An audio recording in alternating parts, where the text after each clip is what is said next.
Hello everyone, Charles Watts here. Welcome to another edition of Inside Arsenal here at Craven Cottage. It's finished Fulham 2, Arsenal 1. 2023 has ended in dismal fashion, unfortunately, for Arsenal. Came into this game looking for a response after what happened against West Ham last time out, but instead they produced, without doubt, their worst performance of the season. Started well, scored after 5 minutes. You thought, here we go, going to bounce back the way everyone was hoping they were going to bounce back after that West Ham defeat, but it all went downhill from there. Fulham simply the better team. They were the better team. They deserved their win. Arsenal deserved absolutely nothing, and they got absolutely nothing. This was a really worrying performance.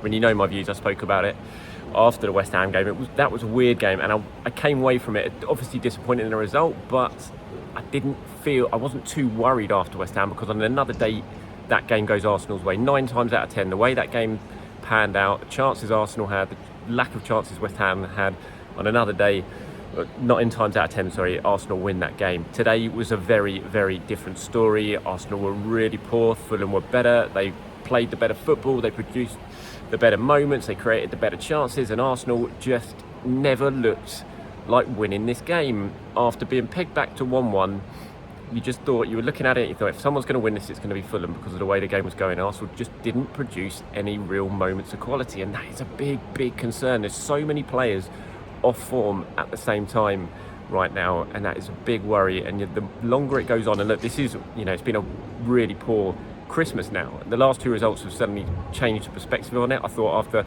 Brighton, the win against Brighton, the really good draw at Anfield, being top at Christmas, he thought, this is, it's looking good, Arsenal in a good position. But these back-to-back defeats against West Ham and Fulham have put a completely different perspective on where Arsenal are going into 2024 now. This was really, really worrying, and it's been 3 defeats from 5 in the league. When you go back to the Aston Villa game, it's been 4 points from a possible 15, and it's very hard not to be concerned about that. We just spoke to Mikel Arteta after the game in a press conference.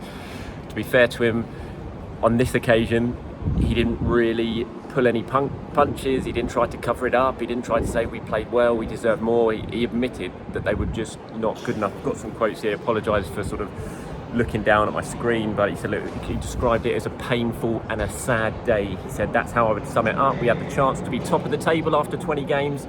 3 days ago, we lost the game that we deserved to win.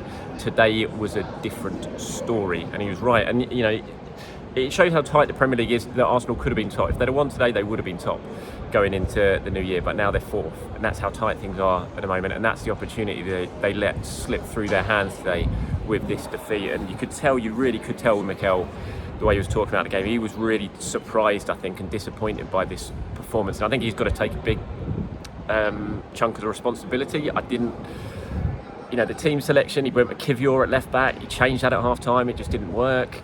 Kai Havertz came back in. That was to be expected, but he left out Gabriel Jesus. He went with Eddie Nketiah. For me, and I said this in the build-up to the game, I wasn't going to be unhappy if I came here and saw Jesus on the bench, but I wanted to see Trossard as the 9, as the false 9. It's where he's played his best football for Arsenal.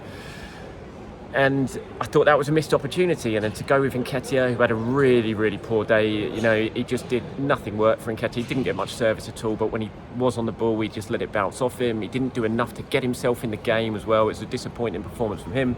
And the changes that Arteta made during the second half, I thought were a bit of a surprise. He left Nketiah on, he took Martinelli off, and I thought Martinelli had actually played pretty well, and he looked a bit of a threat. And when you need a goal, you need someone who's looking threatening on the pitch. And Martinelli set up the first goal with a really good run that was saved, and a shot that was saved.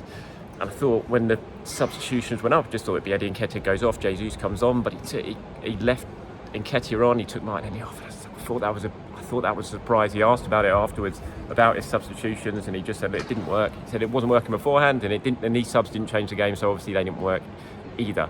And they didn't. And so I think he has to take a large chunk of responsibility. And the way these games are panning out for Arsenal now, the way the football's been played, certainly in the last couple of games, there's just a worrying trait of, have Arsenal been found out? I think that's a question that's going to be asked a lot over the next couple of weeks, and that Arsenal fans are going to think about it. Have they been found out? Has this team just been worked out a little bit? Do you know how the teams now know how to shut Arsenal down?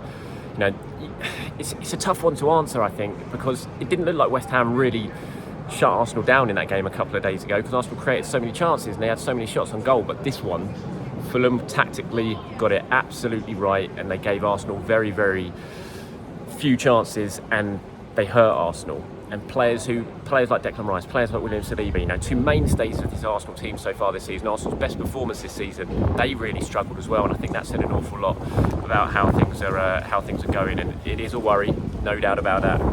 Mikel said it. He said at Anfield we lost 2 points, but we had a big performance. Today is a different story. That's why we feel sad. He said it was a chance to have a beautiful moment at the end of 2024 to end it top of the table, but instead they're left kind of licking their wounds. And yeah, lots of thinking for Arsenal to do now. Of course, it's the FA Cup next time out for them. I think it's 3 weeks almost until the next Premier League game. I think it's probably come at a good time, this little break for Arsenal, to take stock, see what they can do in January. I don't know, I'm not expecting them to be able to do too much, I have to say.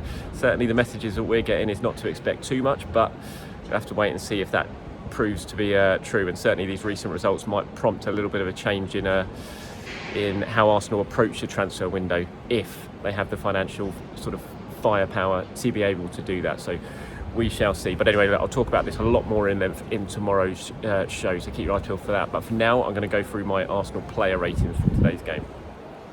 Okay, so David Raya in goal, couldn't really do anything with the 2 goals, made a really good save in the second half. David Raya, I gave him a 6. I thought it was one of Arsenal's better performance on the day. Ben White really struggled. I think Fulham really targeted the space behind him. He wasn't given much support, I have to say, and he was being caught out quite a lot, especially in the first half, and they really did target him. The equaliser came from down his side. He'd gone forward, to be fair to him. Nketiah and Saka lost possession, and suddenly Fulham broke down the right with Willian.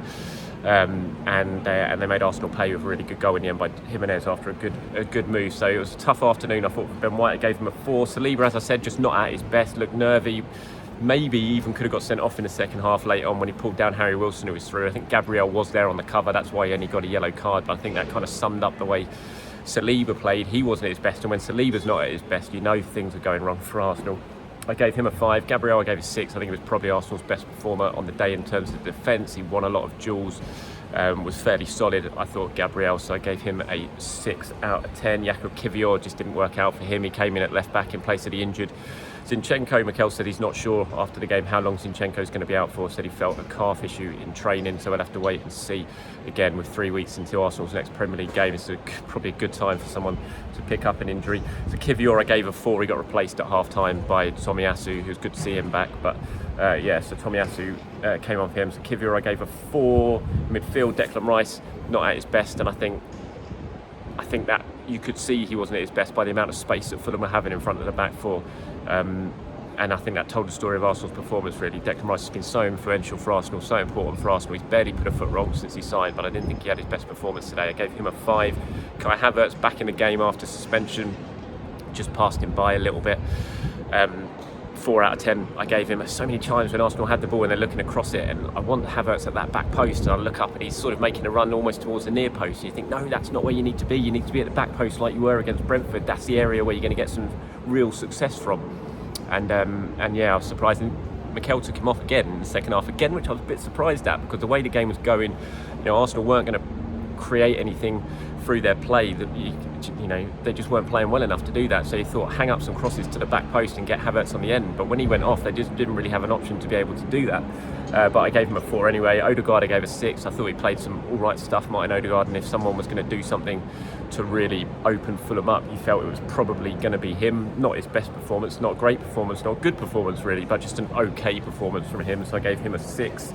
In terms of the attack, really poor. Nketiah and Saka, yes, he scored. It was good to see him score, but he had a really poor day. I thought Nketiah and Saka, he missed a great chance to make it 2-2, which he volleyed over from close range, and kind of summed up his day completely. I gave Saka a 4, and Nketiah I gave a 3. He was just anonymous. As I said, you just didn't even know he was on the pitch at times. And yes, you can point to the lack of service that he got, but sometimes when you're not getting that service, you want to make things happen. You want to show that you're worth your place in the team. This is a big opportunity for him, but just didn't make it work. It was just, as I said, anonymous. Gave him a 3 out of 10. Martinelli, I gave a 5. Great run and shot for the goal. Good to see him, have a big impact on a goal like that. And I thought he was Arsenal's most threatening forward, and that's why I was really surprised that Mikel took him off. He wasn't playing brilliantly by any means, but he was at least giving Fulham something to think about. And so to take him off when you're trailing 2-1, I was just really, really surprised at that. I thought there was other substitutions Mikel could have made, so I gave him a 5 out of 10. In terms of the subs who came on, Jesus, no impact, gave him a 4. Trossard put in a couple of decent crosses. One especially you thought someone should get on the end of, but they didn't. I gave him a 5. Tomiyasu a 5. Nelson came on late on, but I didn't give him a mark. Mikel Arteta, I gave him 3 out of 10. Bad day for him. As I said, I thought ultimately he got his team selection wrong. I thought he left his subs too late after Fulham made it 2-1. They should have straight away changed things, got Trossard and Jesus on. I thought Smith Rowe should have come on. He didn't come on at all, which I just don't really understand when you're chasing a game. And yeah, I was surprised to see him take Martinelli off, so I thought it was a really bad day for Mikel Arteta as well, so I gave him a 3 out of 10. Right, that's it for me, everyone here from Craven Cottage. Like I said, I'll be speaking a lot more in depth on today's performance and the aftermath from it and the fallout from it in today's show. If you want to get involved in that, let me know your thoughts on what's going on at the moment, not just on the performance, but where Arsenal need to improve, what they need to do to improve, anything like that you want to discuss in tomorrow's show, or want me to discuss in tomorrow's show, then please do let me know in the comments to this video, and I'll try and include as many of them as I possibly can. All right, everyone, thank you very much. Do have a very good New Year's Eve tonight if you are planning on celebrating it after this horrible performance. Hopefully you have a better night than Arsenal have had here at Craven Cottage, where it's finished Fulham 2, Arsenal 1.